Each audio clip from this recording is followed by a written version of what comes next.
and a Juris Doctorate from the University of Iowa. Don't hold that against him. He practiced law in Silicon Valley and taught adjunct classes in history, business, and politics. Ted is an award-winning author and publisher, as well as the co-founder of Savas Beatty, an independent publisher of military and general history, especially the American Civil War. Let's give a warm welcome to Ted Savas.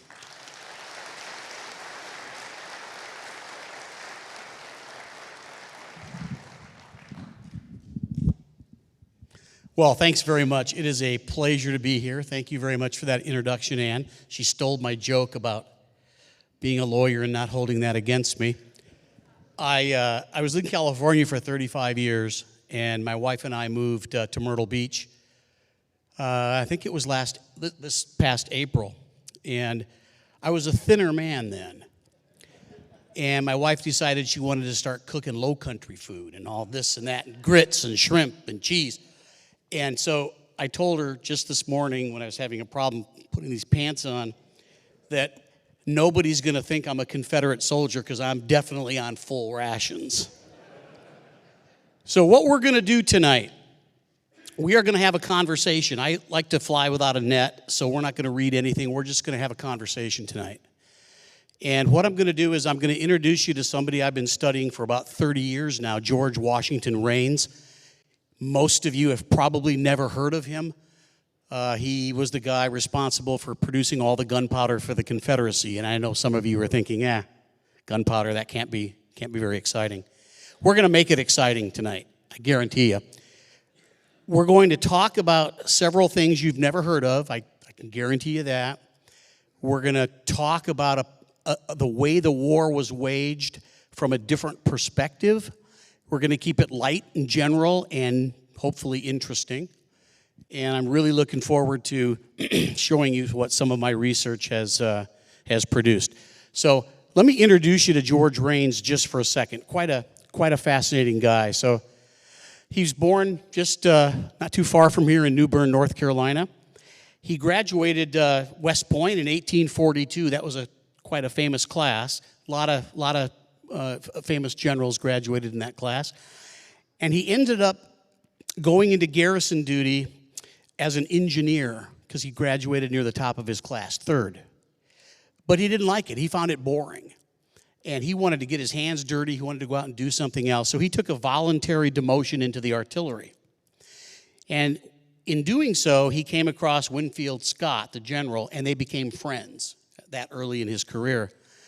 So Rains goes into the artillery, and then he goes and transfers back to West Point. He starts teaching science and chemistry and geology classes. And what he's doing during this time is he's building up a talent stack. I think by the time I get done tonight, you're going to find, you'll be hard-pressed to find somebody who has a better talent stack for the jobs he was given in the Civil War than George Rains. It's an incredible talent stack. So he goes into the Mexican War. He serves as a spy for Winfield Scott. He exchanges prisoners at Veracruz. He draws the defenses for Scott. That helps the Americans take Veracruz. He ends up serving as a staff officer for Gideon Pellow, not a particularly outstanding Confederate general, but he saw a lot of combat. He was involved in the fighting all around Mexico City. He took a wound. He wrote some remarkable letters to his brother Gabriel, who was also would be a Confederate general. And so he ends up getting staff ability, combat ability, spying ability, logistics ability, all within, and teaching ability, all by a pretty young age. Well, then he goes to garrison duty, and he's really bored. He really does not like the Army anymore. Garrison duty is boring. He wanted to do something really exciting with his life. And so he's at a fort in New York I think it was Fort Hamilton at that time. And somehow, we don't know for sure how, I've only found one letter between them, but he meets one of the wealthiest families in America, the Ramsdell family from Newburgh, New York. And somehow, he's like 38 years old, right? 37. and he's exchanging letters with the daughter who's 14. Now, there's no way in the world Homer Ramsdell, who owns the Erie Railroad and big machine shops and shipping and this big vertical monopoly, really wealthy, there is no way he would be allowed to do that without permission. And I think the whole family met while he was giving them a tour of the fort, is what I suspect. Well, anyway, in 1856, he leaves the Army, and he marries Frances Ramsdell. And the deal is, this is what I'm thinking, is you can marry my daughter if you come north and you run my iron factory, Machine Works. So Raines goes up there, he becomes a pretty wealthy man, and for the next 5 years, he runs the Washington Iron Works. This thing had a $60,000 a month payroll by the time the Civil War started. It was acres and acres. They built steam engines and boilers and equipment and sawmill equipment. They built everything you can imagine. So what Raines ends up doing is he learns how to hire people, fire people, logistics, transportation issues, managerial issues. He learns all of this on top of his military abilities and his teaching abilities and his science abilities. He's a scientist. He's an engineer. He's an officer. He's an entrepreneur. The guy has a remarkable talent stack, and everybody who meets him loves him. He has a daughter born in 1859, Fanny. Has a very sad ending. We'll talk about Fanny in just a second. And then the Civil War starts. He waited until North Carolina seceded, and he left the Union and left New York, left his family there. She was going to come down and meet him. And he takes a ship down to Savannah and makes his way up to Richmond. His father-in-law, who loved him like a son, I don't think ever spoke to him again. And the next time he went north, back to Newburgh long after the war, Homer had died. So there was a lot of animosity for what he did. So Raines is down there, and he goes to Richmond, and he has a meeting which I consider to be the most important meeting in partnership of the entire Civil War. I know there's something called biographer's bias, and I've fought very carefully not to be too unfair about how important this guy was. But he meets in a hotel room with somebody you've heard of named Jefferson Davis. And Jefferson Davis had just hired someone called Hosea Gorgas, who would run the ordnance facility for the South.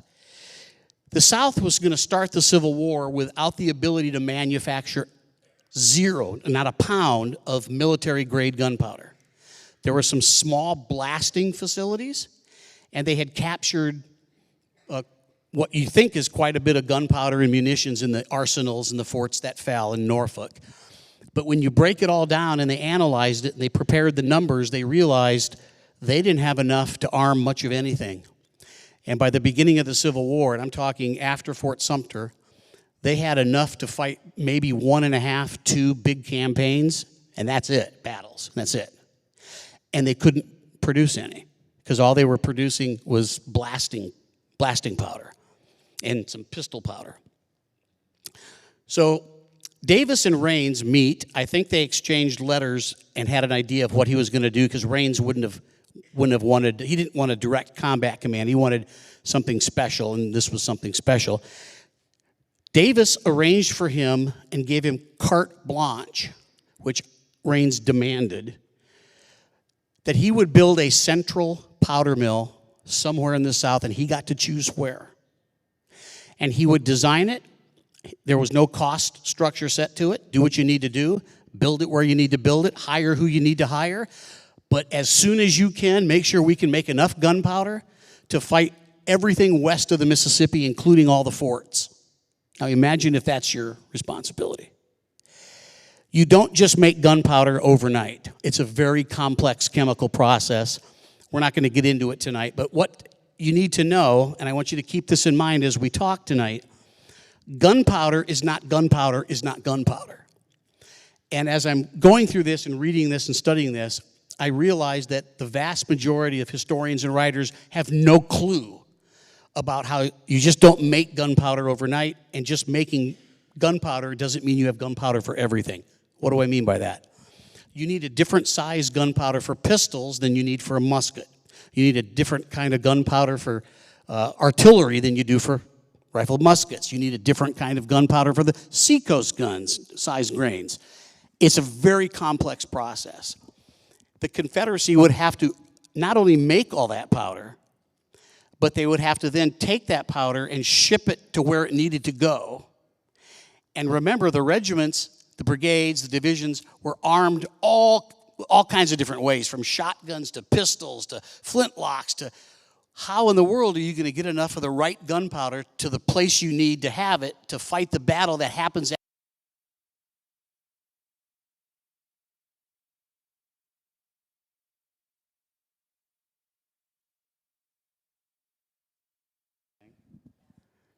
think the battery's dead.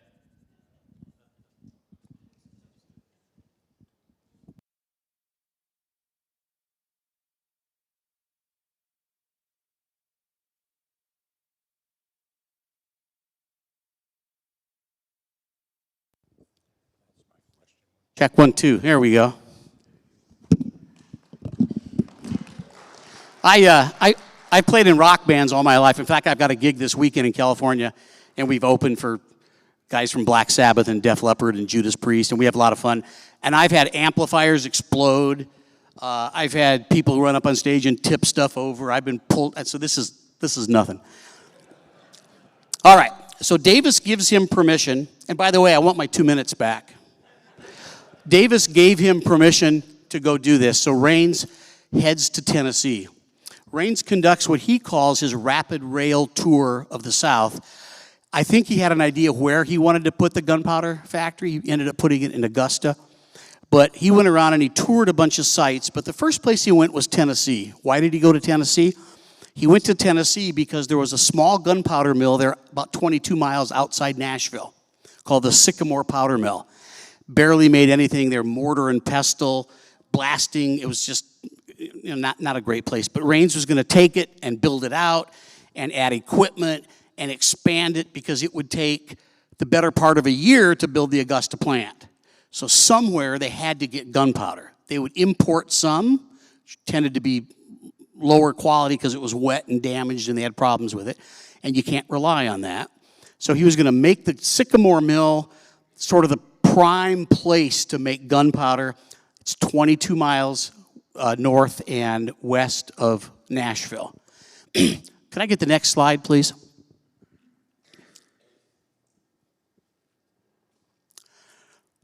There's Davis and Rains. And I'll tell you why this was the most important partnership, and you'll see when we get done, and we're going to go back to this. Could I get the next slide, please? All right. By the time Rains gets out there, it's July. He meets with the officials in Tennessee. They help him. He starts organizing a laboratory inside Nashville to process saltpeter or niter, which was one of the 3 things needed for gunpowder. Charcoal and sulfur are the other 2.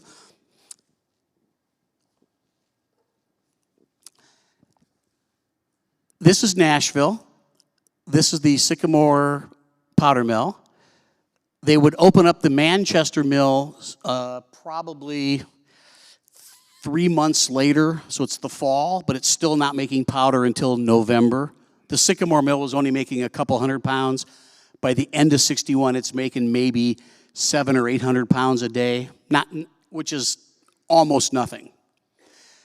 This is the Confederate line of defense, which Albert Sidney Johnston, who many of you have heard of, moved up into Kentucky and took this line. Rains and Johnston worked closely together.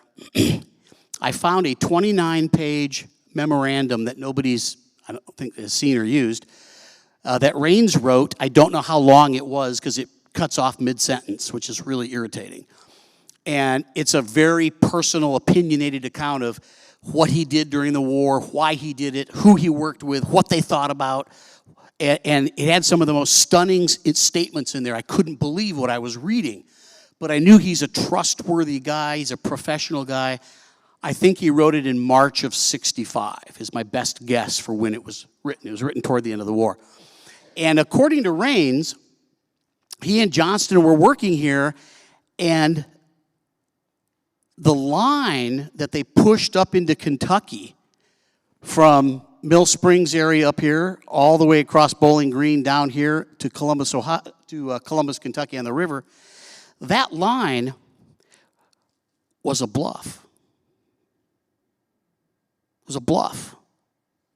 Everybody criticizes Davis. What an idiot. Oh my God, he's trying to hold every inch of the South. This is crazy. He doesn't have enough men. I believed that for 40 years. Oh my God, Johnston doesn't know what he's doing. This is crazy. What the heck's going on?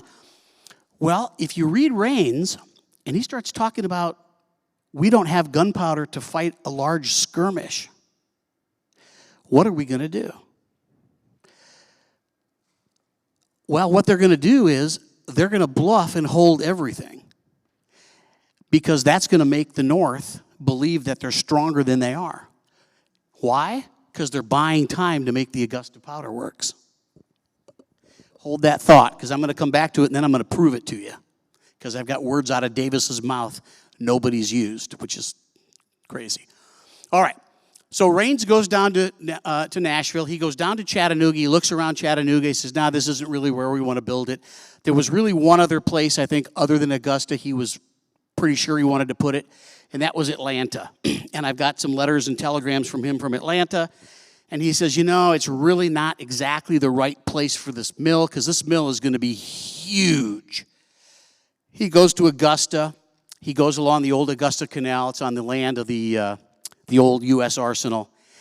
And he's standing there, and he looks around, and he realizes this strip of land between the Savannah River and the Augusta Canal is perfect.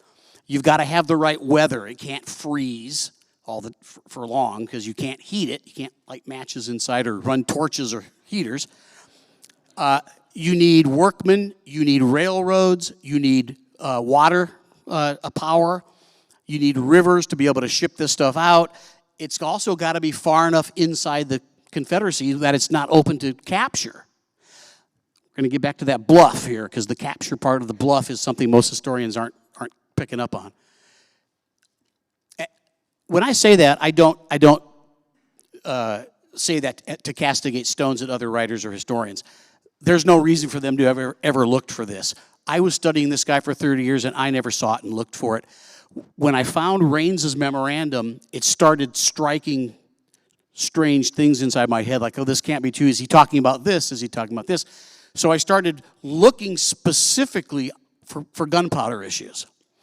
And the one thing that's interesting is, when I started pulling up newspapers, and now you can search them digitally with keywords, and then I went through the official records of the navies and the armies, which you can now search with keywords, I found, and I'm not kidding, hundreds of discussions of gunpowder that are not in the index.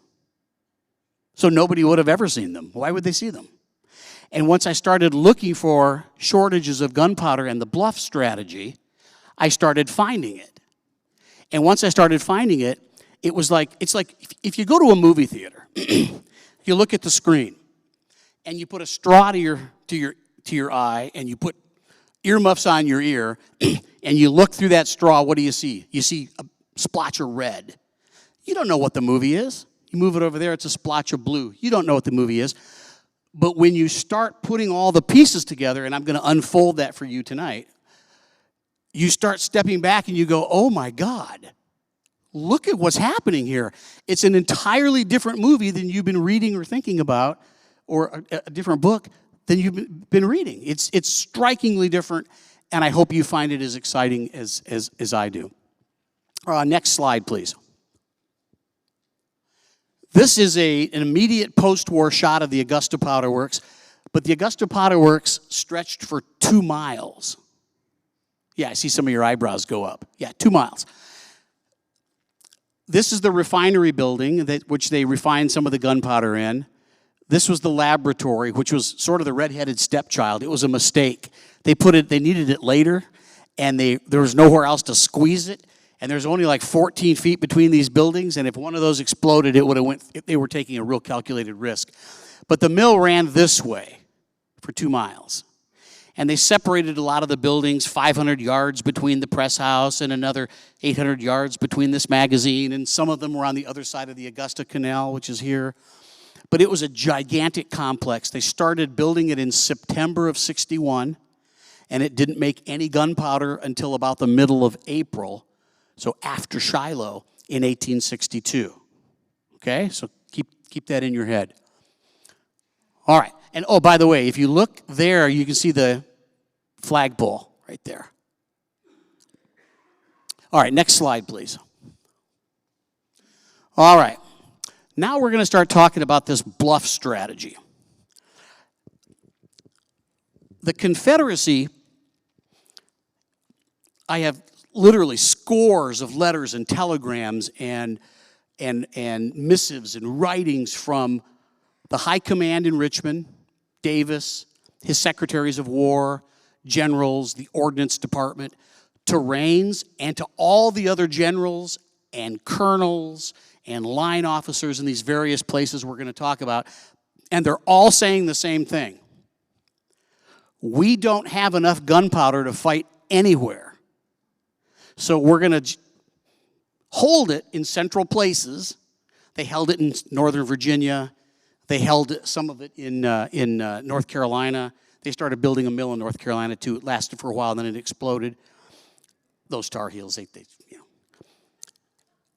And so we're going to hold this gunpowder until you need it. And then when we're sure you're going to be attacked, we're going to ship you some gunpowder. That's a losing strategy because you're giving up the initiative. You can't win that way. And I'm going to show you a couple things that happened. So the first strike, well, this is the Union line up here. Nothing's happening up here yet, right? They're afraid to attack down here at Bowling Green and break Johnson's line. Why? Because you read their correspondence, they think Johnson is significantly stronger than he is. And yet I've got all kinds of letters and telegrams talking about how there's fake guns up there. They can't get ammunition for the cannons they've got put up there. Their men can't do target practice. The colonels are mad at the men because they're shooting off gunpowder. They don't have enough gunpowder. It's down to the private, all the way up. Everybody knows they don't have enough gunpowder. It's wild. Now, why does he go north instead of drawing his line here? You'll read a lot of books. They'll say, well, he should have defended along Nashville. Or when Fort Donelson fell, he should have fought for Nashville. Nashville's an important city. They're singing off the wrong script. They're looking at it wrong. Why? Because the Sycamore powder mill, which by the end of the year, and that February when Fort Donelson happened and fell, which we'll talk about, that place is making about 1,200 pounds a day. That's almost nothing, just so you know. It's very little powder. But it's 22 miles outside Nashville. It's indefensible. You can't defend that and Nashville. It's along the river. So if he fights for Nashville, he can't stretch his army 22 miles. So if he gives up Nashville, he loses Sycamore Mill, which is the only place then making powder, and then after a while, the Manchester Mill did for a while. If he fights for Sycamore, he loses Nashville. If he fights a battle in Tennessee and loses, he loses it all. So where should he put his army? As far away as possible. Where would that be? Kentucky. Because if he fights a battle in Kentucky and loses, he can fall back somewhere else. Who knows how fast they'll pursue him? He could maybe fight again. Then he'd be out of powder. But it's a bluff. But if he fights one battle down here and he loses everything right away. This is what Raines talks about in his memo. I went, oh my God, are you kidding me? I never, ever, ever knew this. August 28th to 29th, 1861, the Union first combined operation of the Civil War hits Hatteras. Next slide, please. The war's first combined operation. This is what one of the North Carolina officers wrote who fought there. The fire was promptly returned and was regularly kept up until every charge of powder and every primer had been exhausted. The ammunition was entirely exhausted. The smothering bombardment, coupled with the landing of several hundred troops, sealed the outcome, and the forts surrendered. Now, when I started seeing that, and many people had seen that in the past, but it's an isolated incident. Yet, when you see the pattern, you understand what was really happening from the Confederate perspective, high command perspective. Watch this. Next slide, please. Port Royal, November 7th. So we're, September, October, 3 months later, 2.5 months later. Port Royal, right here in Port Royal Sound, right between Georgia and South Carolina, they had under DuPont, they invaded the Port Royal Sound, and they decided to fire on the 2 Confederate forts there. I think they were, is it Walker and Beauregard? And Rains was in the fort. He was there visiting one of the generals, Lawton, who's a friend of his, and he was on his way to Charleston to see Ripley, who was also a friend of his, and then on his way to Richmond to talk with Davis and to talk with the people at the Tredegar Iron Works for machinery he needed. And he gets invited into the fort to see the action, and he's watching the action from inside Fort Walker. And he's watching the fact that this is not his gunpowder, because they're not making Augusta powder yet. He's watching the powder is weak, they don't have enough, it's not firing well, it's ineffective fire. Next slide. Rains arrives on November 7th. He witnesses the bombardment. Part of the reason they lost is because the gunners were running out of gunpowder. They abandoned their position. The fire was weak and ineffective. Rains took this information with him to Richmond. Now, next slide.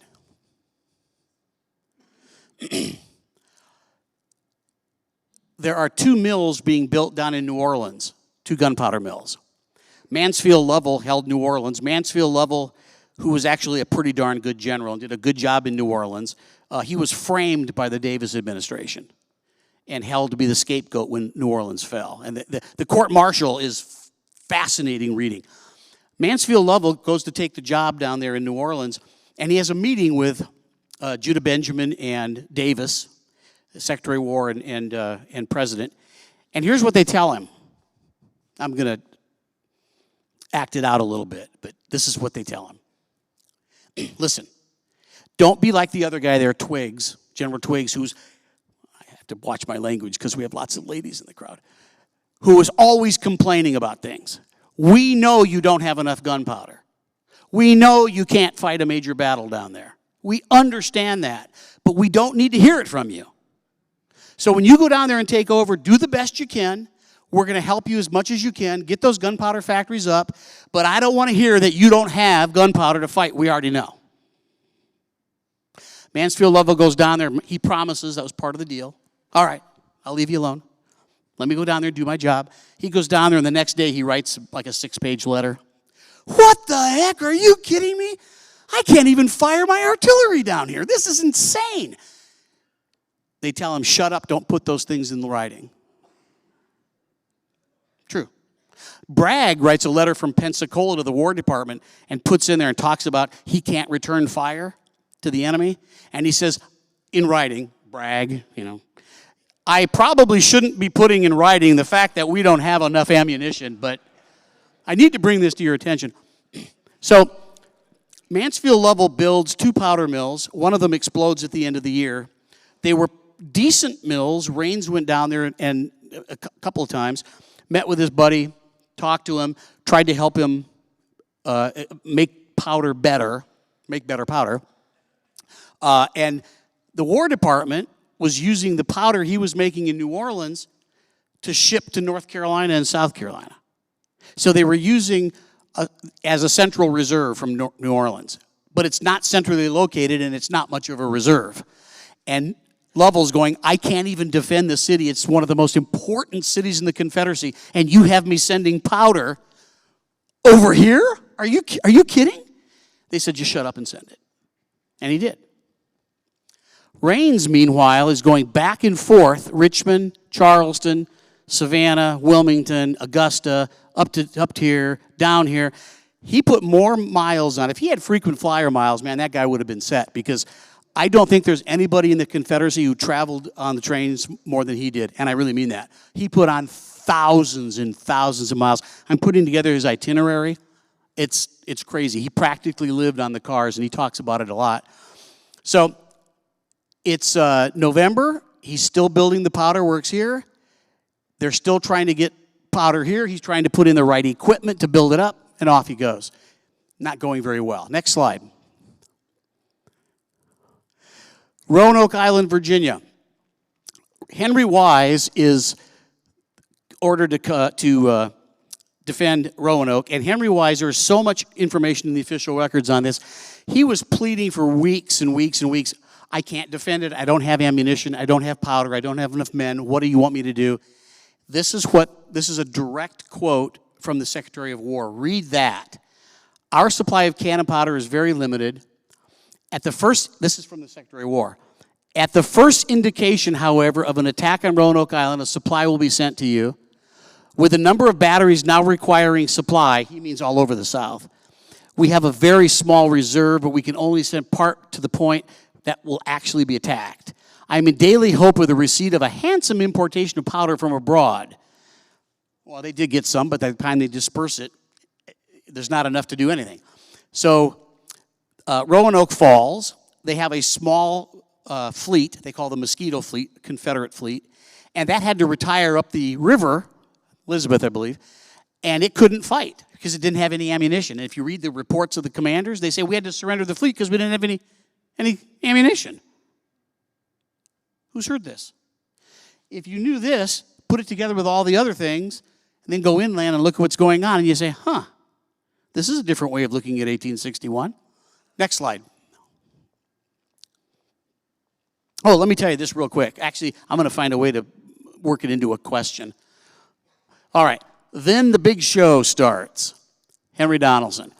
Over here at Mill Springs in the end of January, I think it was, the Union fight and win a small battle in Kentucky at Mill Springs, and it sort of unhinges Johnston's line on the right-hand side, the eastern side. Then at Henry and Donaldson, of course, two forts on the Cumberland and Tennessee rivers. Grant takes, they take Henry with cannon fire. Then they move down the Tennessee and they take Donaldson. And Rains, when he heard Fort Henry fell, Rains was in Nashville. He rushes to Fort Donaldson, and oh my God, he had a front row seat, and he was happy. Next slide. This is a drawing from a letter he sent to his good friend Robert E. Lee, who was in command of the Southeast Atlantic coast. Rains drew that. Rains got close enough somewhere along the river to be, 100 feet from one of the Union ironclads, and he watched it. And he watched the shells being fired. He recorded the kinds of shells that would go through, the angle that was necessary, what was bouncing off. He'd never seen these kinds of ships before. He knew of them, but he had never seen them. So he drew this, and he sends this long letter to Lee. When Donaldson falls, he knows Nashville is doomed, and it's the only real supply of gunpowder for the South because the Augusta Powder Works isn't working yet. Rains is freaked out. He goes back to Nashville. He immediately organizes his workers, takes as much laboratory equipment as he can. He confiscates trains. He runs them south, and he gets as much as he can over to Augusta, which is sort of like a training school for people in Nashville. Now they're going to go to Augusta. He writes, within a day, he writes this letter to Lee, and he ships it to Lee, and he's basically, oh my God, if they can ever get up the Savannah River, Augusta's doomed. Because these ships, I don't know how we're going to beat them if they can land ships and land men and bombard with the ships. This is a combination I've never seen. This is deadly. Next slide. Nashville is doomed because the gunboats can go up the rivers now behind Johnston's left flank. Johnston knows it immediately. He does not fight for Nashville. You have different writers who have written, oh my God, how could you not try to fight for Nashville? Oh, this is crazy. Well, because he can't, because A, he doesn't have enough men. They're pulling down out of Kentucky. They're pulling down out of Kentucky. They're going to retreat to Murfreesboro. Then they're going to go down toward Chattanooga and end up in Corinth to prepare for Shiloh. But the problem is you can't fight for the powder mill because it's 22 miles outside of town. And it's hilly and you can't defend it. Nashville Falls. Their saltpeter refinery, one of the best in the country, well, the only one in the country that's working at scale, that falls. So now Raines is on a train going to Augusta, knowing that the only thing left that's making powder is the Manchester Mill, which is about 60 miles out of Nashville. And he tells the guy at Nashville, it's a private mill, run by a guy named Whiteman, English guy. And he says to him, stay as long as you can and keep making powder. Stay, please don't leave. And the guy says, I'll keep doing it. He says, I don't even know if they know you're here. Make as much as you can, ship it out. Don't leave. And until March, about another 6 weeks or 5 weeks, he kept making powder, and then the North figured out what was going on. They launched a cavalry raid and burned the place because they knew what was going on. You get rid of the powder, it's a big deal, right? So now you've got no powder mills left. You've got one in North Carolina, and it explodes in June of '62. It's making pretty good powder. It's making like 1,000 pounds a day, 800 pounds a day. It's not very much, but North Carolina primarily keeps it in state. There's a big state issue about where the powder should go, and they primarily keep it in state. Next slide, please. The powder mills in New Orleans would fall when New Orleans fell in April. So those are gone. Next slide. Fort Pulaski. Fort Pulaski was a masonry fort, think of Fort Sumter, sort of like that, guarding the entrance to Savannah. And everything, as far as Raines was concerned, hinged on keeping Augusta, meant holding Savannah and holding the fort. Well, on December 31st, Pulaski's ordnance officer, and I found this note, I thought this is fantastic. He wrote an eyebrow-raising letter. By General Mercer's direction, I write to you, he's writing to Richmond. I write to urge to you the necessity of sending us more powder. It is his belief, General Mercer's, he was sick at the time, that we can whip off the fleet, the Union fleet, for one attack. But that if that attack is renewed the next day, in all probability, our powder would be exhausted and it could pass us without being able to fire a gun. What does that mean? It means the South could fight off the Union fleet for one day. And guess what? The second day, nope, no more gunpowder. It's crazy. Well, Raines knew this. This is why Raines was freaking out, because if Union ships, if the ships that he just saw in Fort Donelson could do that against Henry and Donelson and land troops, and if Pulaski falls, why couldn't they just come up the Savannah? Then the Augusta Powder Works is doomed. That's what was worrying Raines. Next slide. All right. New Orleans falls. I've got letters from soldiers and from officers who fought in the forts. The gunpowder was so bad in Fort St. Philip and Jackson. They guarded the mouth of the river while below New Orleans. They could watch the shells go like this. They couldn't even reach the Union fleet. The gunpowder was weak. It was poorly made. It was damp. They didn't get good chemical consistency in the powder. I got to be careful how I talk because there's a chemist out here who actually makes gunpowder. Scared the hell out of me when you told me that tonight. So New Orleans is gone. Their mills are gone. The Manchester mill is gone. The Sycamore mill is gone. Augusta is the only mill left. There isn't one in Richmond. They thought there might have been one, the Union, but there wasn't. And there's a one making powder for just the Navy. Okay? So by the time April comes around and they fall, the only place that's going to be making gunpowder is the Augusta Powder Works. Well, guess what? They do. They held successfully for all of those months from April, really, where Davis started talking about a central mill actually as early as February. I've got some information from him talking about the need for this mill. But the war starts in April with Sumter. From April, May, June, July, August, September, October, November, December, January, February, March, April, almost a year, 13 months, I guess you could say. They bluffed because they had not enough powder to fight. Raines says that Johnston knew that if the Union attacked, they could only fight for a short time and had no more than for a heavy skirmish.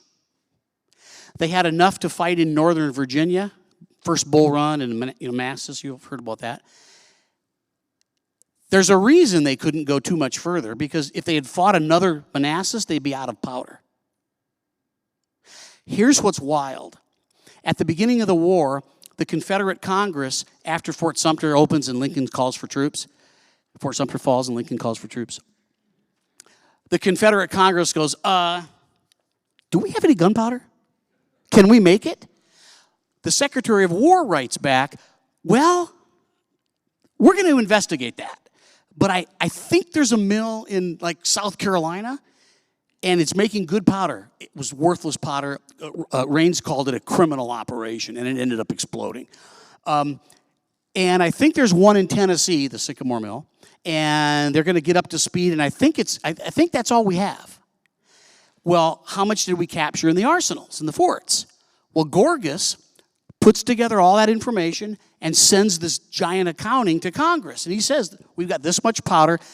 To the untrained eye, it seems like a lot. Like, whoa, they got tons of this powder and that powder. Well, they only had a certain amount of cannon powder. They only had a certain amount of this powder. A lot of the powder was from the Mexican War era. It was very weak. A lot of it was wet and damp. But they knew to the pound, how much they had. Okay, here's the question for you tonight. If Gorgas, that's the Confederate Ordnance Department, if Gorgas and Davis and his Secretary of War and the members of Congress knew to the pound how much gunpowder was in all those arsenals and forts that they captured, who else knew? The Union. Why? Because those were American forts. Where were the quartermaster reports? In Washington. Who else would have done this accounting? Well, the Union had to have done the accounting. I was telling Chris, my good buddy Chris Fonville over here, we hadn't seen each other for 25 years. I moved out here and we met at Calabash, I think, right? Had a nice lunch. It was fantastic. And I was telling Chris this, and I thought Chris was going to come over the table and like go crazy. He's like, oh my God, this is crazy. I said, yeah, I'll tell you something crazier.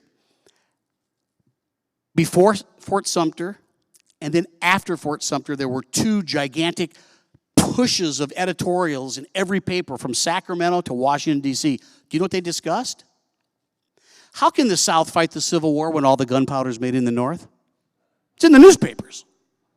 The New York Times wrote a 3-part major expose about the kinds of powder, what you got to do to build it, how is it produced, where does it go? And, well, the South has enough for what? 1 campaign, 2 campaigns? What else are they going to fight with? And it's in all the papers, written in all kinds of different ways. Now, the South, they didn't like to hear that. Some of the papers were like, yeah, this is a big deal. Most of the papers were, oh, they tell us we can't fight. Of course we can fight. We'll kill every Yankee that comes down here. Well, terrific. How are you going to do that if you can't pull triggers? So if the Lincoln administration knew it, I'm just going to throw this out here, just a little food for thought. If you push your armies forward and only skirmish, the war's over in a month.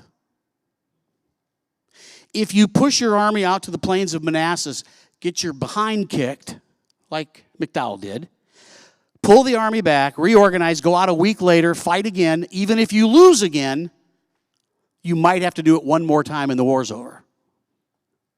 We've got Lee, who comes up to Virginia working with Davis and saying, we don't have gunpowder at all. What are we going to do? It's everywhere. It's like, it's the story hiding in plain sight. But the Lincoln administration knew, and they didn't do it. Why? I don't know. I'm investigating it. I've got my theories. Somebody asked me about Sherman and the Augusta Powder Works. We can talk about that because there's an interesting story there too. So I got about 5 more minutes left. Let's go to the next slide. Okay, we talked about New Orleans. Let's go to the next slide. All right. So before I hit the end of Rains here, let me spend just a minute or two on this. The war goes on. The South has plenty of gunpowder. The Augusta Powder Works is producing 5,000-6,000 pounds a day. And sometimes they did 10. They didn't work on Sundays. They didn't work at night. They didn't need to. He built this magnificent facility that was incredible. It's so complex what he was able to do. He shipped it to where it needed to go. He went to Charleston and watched the giant siege fight in July of '63 and studied all the guns and the powder and learned from that. And I think what's happening is writers today, readers today, we reverse engineer in our head what we think is reality because we know the end, right? The Confederacy fought all the way to 1865, therefore, they had enough ammunition to fight till 1865. Albert Sidney Johnston's son wrote an article in the Battles and Leaders series that talked about how his father, Albert Sidney Johnston, who was killed at Shiloh in April 1862, he wrote about how his father didn't have enough ammunition, didn't have enough powder. It was horrible. Well, he knew. His son knew. And you read a critique of that in some of the strategy books that are written, and they actually mock him because he's so close to his father, and of course he's going to say that because he's his father's son. No, it's true. We've got all the facts we need, and Rains wrote about it. It's true. He didn't have anything. So I think we reverse engineer in our heads what we think happened because the South managed to last for 4 years. But they managed to last for 4 years because they bluffed the first year to get the Augusta Powder Works up and running, and they lost every battle they fought, almost all of them, because they were running out of powder. But all they needed to do was make it to April 1862, and they did. At the end of the war, they went down to, of course, Sherman drove down to Atlanta.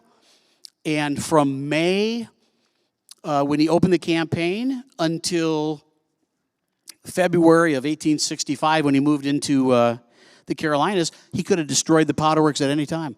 The Augusta Powder Works, only little pieces of it had fortifications. Most of it was exposed completely. You could have destroyed it with a Parrott rifle from a mile away. And they never took it. They never even raided it. They never launched anything against the Augusta Powder Works. And Sherman walked right past it on the way to the sea. And Rains and the Confederates, you should read their letters. Rains was like, they're going to come here. They have to come here. And it's in all the papers how wonderful the Augusta Powder Works are and how it produces all the gunpowder for the South. It's in all the newspapers. It's even in the London Times, for crying out loud. Rains sits with a guy and talks to him from the London Times. And the North knew about it. And had they taken the Augusta Powder Mill in May or June or July, or Petersburg wouldn't have happened. The North Carolina campaign couldn't have happened. Tennessee campaign couldn't have happened. None of that could have happened. You know why? Because they were producing the powder and sending it up to the front as they used it. And they had enough to fight, a couple of battles. Probably 6 weeks of fighting is my best guess. Then the war's over. They just would have no more powder to fight with. But nobody took the powder mill. And when he moved into the Carolinas in the early part of 1865, Sherman did the same thing. He feinted toward Charleston. He feinted toward Augusta, divided the Confederate forces, which weren't much anyway, and drove straight through up into the Carolinas. He did the same thing going to the coast. He threatened Augusta, he threatened Macon, and he goes right through the center. But he never went to Augusta, which was manned mostly by old men and young boys and a brigade or two of troops eventually. Could have taken it like that. They never did. All right, this is where, So Rains goes on, phenomenal guy. He runs the medical college. I don't know how he made his living for about a year after the war. I don't know. He stays in Augusta. His wife's in Augusta with him. They got their young daughter.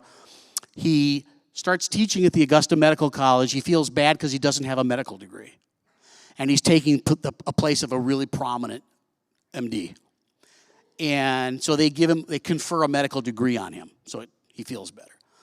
and he's involved with teaching classes and science and students and giving special demonstrations of things. Then he starts running the Augusta Academy at the same time, and he's writing papers, and he's researching as a homicide expert for poison cases. I mean, the man was doing everything. Just incredible guy. He ends up writing a couple books. This is a post-war picture of Raines. He ends up writing a couple books and just does some amazing things. He finally goes back to Newburgh when he retires in 1892, and by that time his father-in-law's dead, and he's living in the big house. These people are wealthy, right? Sitting at the dinner table, think of this conversation. He's at the dinner table with his wife's two brothers, one of which was badly wounded at Gettysburg by powder that Raines made. He was in the Orange Blossom Regiment. And so I imagine those conversations were pretty interesting. He dies in 1898. I'm going to show you, I don't have a picture of his wife, which is weird. His wealthy family. There's no correspondence except one letter from his wife to him. Raines left Civil War diaries, plural. I can't find them. I found his Mexican War diary, but I can't, which is wonderful, but I can't find his Civil War diaries. I'm still looking. Go to the next slide. Nobody had a picture of this lady. And I found this picture of Fanny Powell Raines, and that's his only daughter, only child. Fanny spent a lot of time in the North after the war, and I found an article in a Boston newspaper. She lingered for 22 days with sepsis in the intestines and died in a hotel room in Boston. I think she was 23, 24, something like that. And I just found out that Raines got there in time to see her. So this is where the monologue becomes a dialogue. I know a lot of you are going to be leaving because this was a terrible presentation, and it's okay. I thank you for coming. But anybody who would like to ask any questions, I'll stay for as long as you'd like, and I'd love to answer them. You've been wonderful. Thank you so much.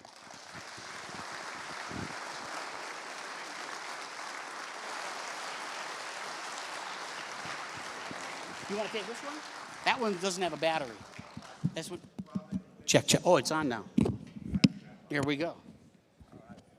Now we have two of these working. So. Oh, no, you're not asking anything. We already have a question here. Yeah. All right, Ted, you opened it up for this question. Why did the Lincoln administration not exploit that weakness early in the war?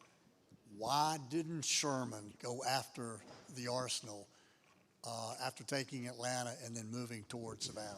Okay, so if you didn't hear it. Your theory. Yeah, obviously. if you didn't hear it, why didn't the Lincoln administration take advantage of this obvious opportunity early? And why didn't Sherman take the Augusta Powder Works when he had the easy chance to do so? Okay, the first question is, I've been researching this for a long time. I haven't researched the Union side as in depth as I need to. I'm working on 2 books. I'm about 3/4 done. One of those books is going to address this question. I'm just starting that part of the research. Here's my theory. I don't know that my theory holds water. I don't know. On the first part. If you fight the Civil War at the beginning in 1861 and you defeat the enemy quickly, what happens to slavery? If there's no real defeat other than you can't pull triggers, okay, so the South comes back in and then they keep slavery. How does that work exactly? They rearm and then they fight another war 5 years later. I mean, what happens? I don't know, right? My theory is if they discuss this and if I can find proof of it, I don't know that they wanted the war to end that fast. That's one theory. For the Sherman theory, I have a wife that is absolutely not a history person, okay?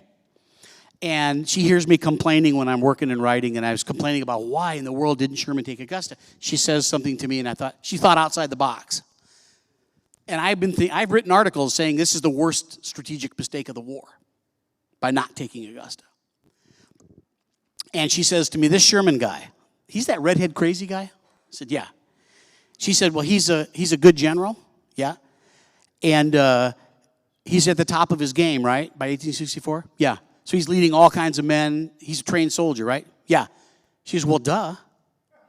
I said, well, duh what? She says, he didn't want to. hold on 1 second. And I said, what do you mean you didn't want to? And she said, well, think about it for a second. He could have, right? I said, yeah, easily he could have. And they knew it wasn't protected, right? Yeah. I've got one of his generals who said, I'll take my division right up the railroad and take it. And the general wrote in his report that I told that to Sherman, and Sherman wouldn't let me. So she says he didn't want to take it. Why didn't he want to take it? Well, if you have big armies in the field and suddenly they can't fight anymore, you think those armies are just going to go home and open up a 7-Eleven? You're going to have guerrilla warfare everywhere. I think he didn't take it because he didn't want to take it, because he wanted to make sure there was no issue about who won. That's my theory so far. Yes, sir. Did the Union not have powder problems? Did the Union? Not have gunpowder problems? No, the Union had all kinds of, the DuPont mill, the Hazard mill. They had an abundance of powder, and they could even sell it to Europe during the war. They had plenty of powder. Yes, sir. If you want to go back to the mill, slide back to the mill thing. Only the chimney. Can you repeat the question for the people Sure. on Zoom? He asked how much of the mill still stands. Well, sadly, what did I do with my... Yeah, right? No, there's condos there. It's called the gunpowder condos. The chimney still exists. And when they decided to tear the buildings down, and they did, they built the Sibley cotton mill. So where the laboratory is now and where the, back in there, they made a mill that looks similar to that kind of style. And Raines was happy about that. And Raines went to the town. Augusta bought the land and built the mills. And he said, please keep the chimney. Just keep something. And they did. And so they kept the chimney. It's now it's a formal monument. There's a plaque on it. It's worth the drive to Augusta in an afternoon just to see. It's magnificent. I mean, you can walk right up to it. It's really something. And in the top cornice of that chimney, on that side closest to us, in the top, they put a time capsule when they built it. And they put a lead box in there with stuff in there, but they didn't tell us what they put in it. It's still there. Did they have any trouble getting the raw materials they needed for the gunpowder from in the South? I mean, raw materials for making the powder? yeah. Yeah, they did. They had plenty of charcoal. They used it from willow wood and other wood, and it was really a complex process just to make the proper charcoal. They had plenty of sulfur in the South before the war because they used that in the sugar mills, for the sugar plantations, and for processing sugar. But what they didn't have enough of was saltpeter or niter, and they got that out of caves. Raines helped go along and make it out of caves and had crews working everywhere, but then it was very impure, and they had to purify it. He had this gigantic chemistry operation at Augusta that purified that niter good enough to actually use it. But it was tough to get a proper niter and keep it as pure as they needed it. Yeah, good question. Yes, sir. Outside of Raleigh. It blew up in June. They rebuilt it. I think it took like 6 months. It blew up again a few months after that. And then I don't think they ever rebuilt it. They built a mill in Petersburg for the Navy only. I don't think that they actually produced powder there. There's some discussion about that. And then they moved that to South Carolina. Yes, sir.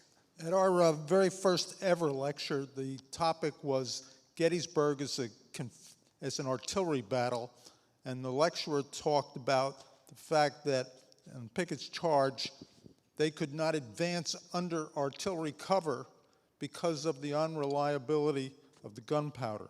Yeah, it wasn't the gunpowder, it was the fuses. And so the fuses, the Confederate fuses were pretty poor in many of the battles, and they'd explode right outside the gun or too far or too back, but it wasn't the powder, it was the fuses.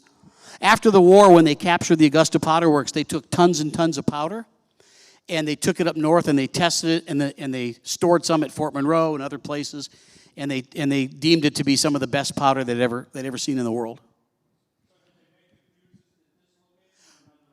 Yeah, they made them around the South. Raines also ran the Augusta Arsenal, which was a big complex of buildings. Some of the fuses were made there. They also made fuses in Atlanta and some different places. What did Raines do after the war? After the war, he was one of the teachers at the medical college in Augusta, and he ran the Augusta Academy as principal and regent for quite a while. Basically, he was a professor, and he taught the young. And I've got descriptions from his students about what he was like as a teacher. They said he was magnificent.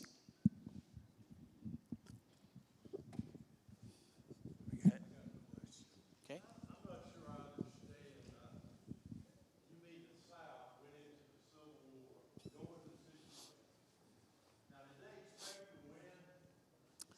Yeah.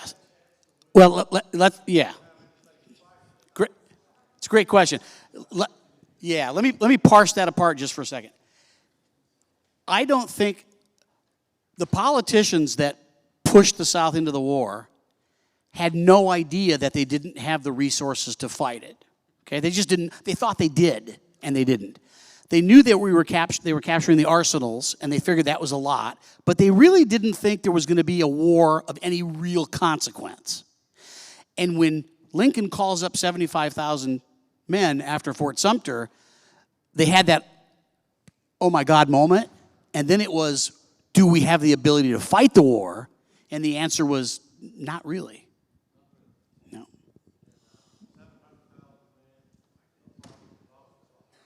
Yeah. Hey, the politicians, you go read their statements and the back and forth, and they got themselves into a war, dragged the South into a war that they really couldn't fight. And they were scrambling around. They were out of their minds when you read their correspondence, realizing, are you kidding me? We can't even make gunpowder here. They didn't even know where the mills were. There might be one in Georgia. There might be one over here in Arkansas. They didn't even know. Two questions. First was, he offered a commission in the Confederate Army? He was not to my knowledge, no. Okay. Up north, the industrialists were all making very large sums of money running operations like this. How did he get paid, or did he get very wealthy off of this? No. My understanding is he got zero money from what happened during the war on the plant, because he abandoned it. And he did not die a rich man. He really scraped by in Augusta for years. Yeah. And which is really interesting because his wife lived with him and she stayed there with him. And I don't know about what kind of relationship she had with her family after that. I'm not sure. What was his relationship with his brother, personally, and then fabulous during the war? Yeah, great question. His brother was Gabriel. He made the landmines for the South. Maybe some of you have heard of, right here in North Carolina. Yeah. And so Gabriel was 11 years older than George. So George was like 5 when Gabriel left for West Point. And so he has very vague memories of his brother at home, just kind of shadowy figures. And the next time he really saw him was Raines took a private trip when the family moved to Alabama in the late 1830s. And he took a trip all the way out to Oklahoma, to Fort Gibson, to see his brother. And he was like 17. And his brother became like his father in his eyes, and the military. And he actually rode in an expedition with the Indians, George did. And who did he meet at the fort? Who was a young lieutenant at the fort? Jefferson Davis. So Jefferson Davis met Raines when Raines was 17. I'm sure he was pretty impressed with him. And then Raines made the 700-mile trip back to Alabama all by himself. He left a boy and he came home a man. And he loved his brother. They wrote some really nice letters. I don't have any of their wartime letters. I have some of their Mexican War era letters. They're magnificent. There was an explosion at the mill in Augusta at some point. I believe 18,000 pounds exploded, killed a bunch of people. What were the specifics around that? Why did that happen? Yeah, so when they built the incorporating mills, there were 12 powder mills at the Augusta Powder Works, and the mills, they had these big machines and these big rollers, and they would roll and grind the powder. They'd grind the ingredients together, right? And the mills faced in opposite directions, and each end of the mill was left with really light wood and a little bit of glass, so that if there was an explosion in one mill, it would blow all out one way and not through the mills. And there also, he had a big, like a a water system over there with big giant buckets or barrels above the mills, so that if there was an explosion, all of them would tip at the same time and put out any other powder that was, make it all wet. They had 2 explosions. One was in a temporary building, not in the main mill, and it killed several people, hurled a donkey and some young kid like 150 feet in the air and ripped them all over and sent their bodies into the trees. I mean, there's a couple descriptions of it. It's pretty gross. Sorry to get that gross. But other than that, they had nothing of consequence that stopped production at the mill. Yes, sir. That's a great question. And I have a bunch of talks like this that I give, and I didn't want to run too late. As long as I can answer the questions, I'm happy to. So when they built the mill, they had a series of architects, engineers. There's magnificent blueprints that are like this. And there were only 3 or 4 in existence. And I went to the Augusta, lived in California at the time. I went to the Augusta Museum and to try to search there, and I had to get special permission to search. And I found all the blueprints stuffed in drawers on their 3rd floor. They didn't even know what they had. And so they took all these blueprints. Well, they're in that book right there. We did a book with the University of South Carolina Press, and they took all the blueprints and put them away in a locker. It's like a bank vault, and they wouldn't let me have access to them until I finally got special permission to do it. So they took these blueprints, and they built it with regular labor and slave labor. And what's really interesting to me is if you go look at all of the day-to-day records of the Powder Works, which I found in the National Archives, it tells you who was working on what machine, how many people were working, were they slaves, were they free, were they skilled, were they unskilled.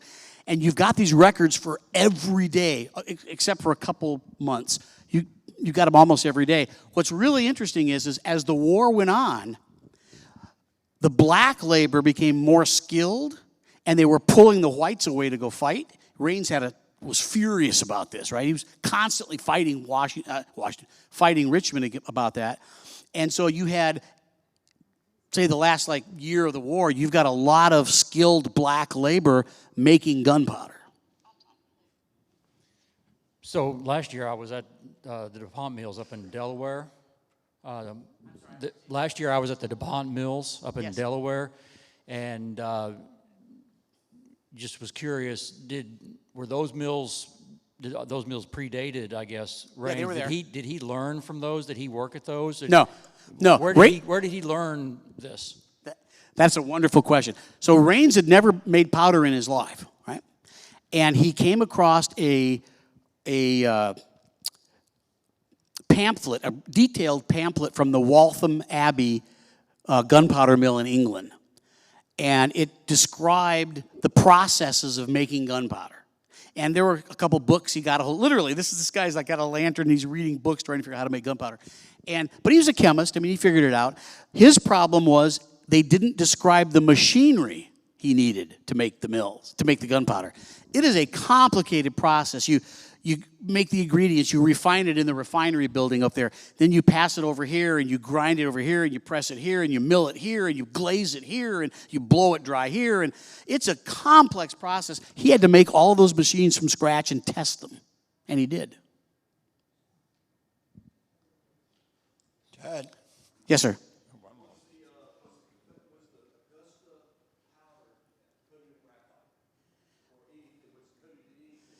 Yeah, they blew it, and they I'm trying to think of what the word they used. They heated it, and they blew hot air on it, and they glazed it. Yeah. Yeah, thank you. Yeah, thanks very much, everybody. Great talk, a lot of questions. Ted, let's